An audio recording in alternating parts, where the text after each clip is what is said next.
Hello everyone, अभी हम देखेंगे AC through RC circuit. RC circuit में यदि आपने एसी सप्लाई किया तो रिस्पांस कैसा फाइंड आउट करते हैं, फेजर रिलेशनशिप्स क्या होती है। ये आपका आरसी है, ये आपका एसी सर्किट है।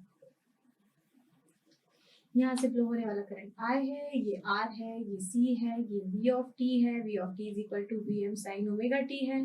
ये सारी चीजें वैसी है। आर एल की जगह आर सी है। ठीक, यहाँ से इस डायरेक्शन में ऐसे हम करंट को अज्यूम करते हैं इनिशियली।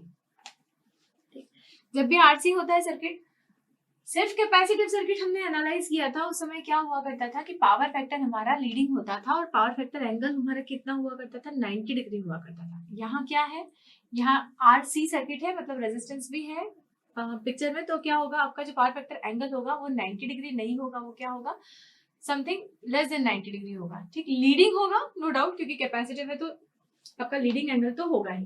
ठीक, इसका फेजर डायग्राम कैसा बनता है वो देखते हैं। ये होगा आपका आई, क्योंकि सर्किट में आई जो है वो सीरीज सर्किट है, तो आई आपका एक ही करंट फ्लो हो रहा है, आई आपका चेंज नहीं हो रहा है। वोल्टेज डिफरेंट डिफरेंट हो सकते हैं, इसके क्रॉस वोल्टेज वी आर होगा, इसके क्रॉस वोल्टेज क्या होगा, वीसी होगा। यहाँ का वोल्टेज मैं बोल देती हूँ वी आर है, इसके क्रॉस वोल्टेज बोल देती हूँ ये वीसी है। ठीक, तो ये आपका डिफरेंट डिफरेंट होंगे और वोल्टेज का फेजर सब। लेकिन करंट आपका कैसा रहेगा, करंट आपका फिक्स है, कांस्टेंट है, जो कि एक ही सीरीज सर्किट है, इसलिए करंट एक ही फ्लो होगा। और करंट और वोल्टेज, कौन सा वोल्टेज सेम फेज में होगा, करंट और रेजिस्टेंस के क्रॉस जो वोल्टेज होगा वो सेम फेज में होगा। तो करंट और रेजिस्टेंस के क्रॉस वोल्टेज कौन सा है, वो वी आर है, ये दोनों सेम फेज में होगा। कैपेसिटिव सर्किट है तो करंट लीड करेगा कि करंट यहाँ है तो वोल्टेज कहाँ ड्रॉ होगा, कैपेसिटर का वोल्टेज, ये होगा कैपेसिटर का वोल्टेज, क्या है ये, वीसी।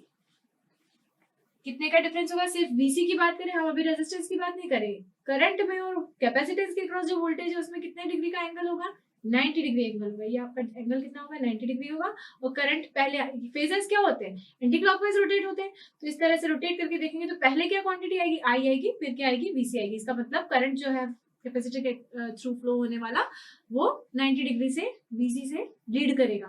ठीक, इन दोनों का फेजर सम क्या हो जाएगा, ये दोनों का फेजर सम हमारा हो जाता है V, टोटल वोल्टेज। इसका एंगल क्या होगा, फाई। ये फाई किस पे डिपेंड करता है, ये फाई डिपेंड करता है R और C की वैल्यूज पे, क्योंकि इसके कारण से आपका फेज एंगल निकल के आ रहा है कितना डिले। अदरवाइज अगर R नहीं होता सर्किट में तो आपका फेज एंगल कितना होता, 90 डिग्री होता। ठीक, यहाँ क्या हो रहा है, V phasor is equal to VR plus VC। V आपका Vm साइन ओमेगा टी। ठीक है, XC क्या होता है, capacitive reactance, which is equal to 1 upon omega C होता है। Z क्या होता है, इम्पिडेंस होता है। हमने क्या बोला था, Z इज इक्वल टू क्या होता है, R प्लस जे एक्सएल माइनस एक्सी होता है। यहाँ एक्सएल है नहीं, जीरो, तो हमारा Z इज इक्वल टू क्या है, R माइनस जे एक्सी। ये तो है Z का कॉम्प्लेक्स वैल्यू। हमें इसका मैग्नीट्यूड चाहिए, तो मैग्नीट्यूड क्या आ जाएगा, magnitude of Z is equal to R square plus X C square. Angle of Z is equal to minus of tan inverse of imaginary upon real। Minus क्यों, क्योंकि ये यहाँ पे नेगेटिव है। Minus of tan inverse of X C upon R, मतलब imaginary upon real.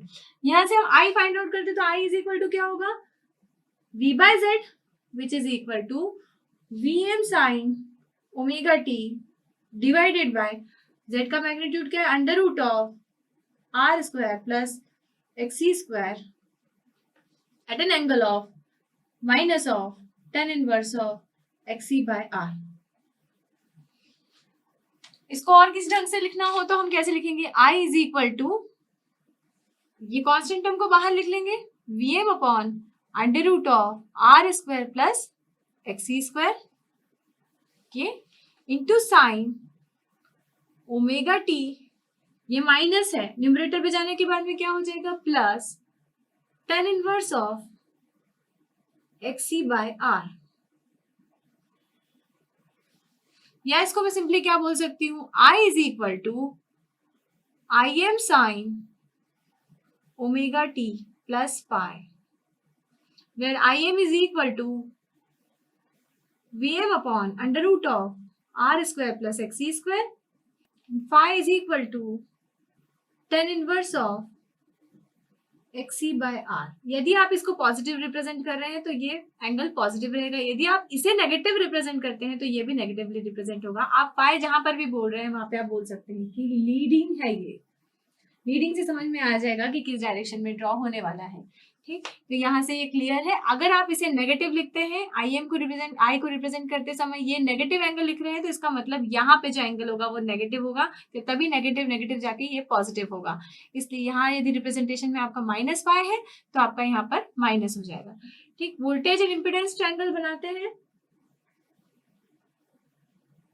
ये आपका क्या है, VR है, यहाँ से ये आपका V है वोल्टेज, ये आपका VC है। क्या है ये, VC वोल्टेज अक्रॉस कैपेसिटर, ये एंगल फाई है। सिमिलरली ट्रायंगल आप अगर इंपेडेंस बनाते हैं तो यहाँ क्या हो जाएगा, ये R है, ये क्या है आपका XC है कैपेसिटिव रिएक्टेंस, जिसको हम -XC से रिप्रेजेंट करते हो, और ये क्या हो जाएगा आपका इंपेडेंस Z। ठीक, यह एंगल फाई है। तो माइनस दिखाने का यही मतलब है कि वो नीचे की तरफ ड्रॉ हो रहा है, वो आपका क्लॉकवाइज डायरेक्शन में ड्रॉ हो रहा है। इसलिए यदि आप यहाँ माइनस रिप्रेजेंट करते हैं तो यहाँ पर भी माइनस रिप्रेजेंट कीजिए, यदि आपको कंफ्यूजन नहीं होता है। अगर पिछले वाले में हमने देखा था लैगिंग में यहाँ माइनस रखा है, यहाँ पे भी माइनस रख दिया, तो आपको ये देखना चाहिए कि लैगिंग वाले केस में ये आपका एंगल पॉजिटिव था, लीडिंग वाले केस में ये आपका एंगल जो है नीचे ड्रॉ है।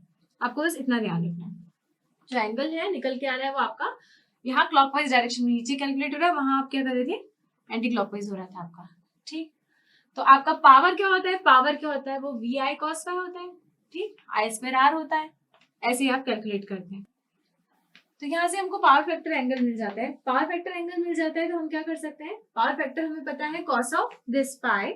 ठीक, और ये लीडिंग होगा in case of RC circuit, और लीडिंग जो होगा वो बाय 90 डिग्री नहीं लीड करेगा, but some angle which is less than 90 degree. इतने एंगल से आपका जो फेज एंगल रहेगा आपका पावर फैक्टर एंगल, वो 90 डिग्री से कम होगा और 0 से ग्रेटर होगा।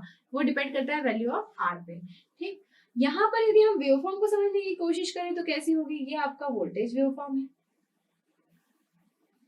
करंट की वेवफॉर्म में 90 डिग्री से यहाँ ये लीडिंग है। ठीक है, तो यहाँ से स्टार्ट हो रहा है एग्जैक्टली 90 डिग्री के बाद से नहीं, बट हाँ कुछ आपका एंगल रहेगा पाई एंगल, वहां से स्टार्ट आपका हो रहा है यहाँ तक ऐसे, इस तरह से आपका जो है ड्रॉ होता है। ठीक, तो ये एंगल आपका पाई है, ये एंगल आपका हमेशा से पाई रहेगा। ये जो एंगल आपका बन के आ रहा है ये हमेशा पाई मेंटेन रहेगा। ठीक, तो ये पाई एंगल से करंट क्या है, ये आपका करंट है, करंट लीड कर रहा है, ये वोल्टेज है।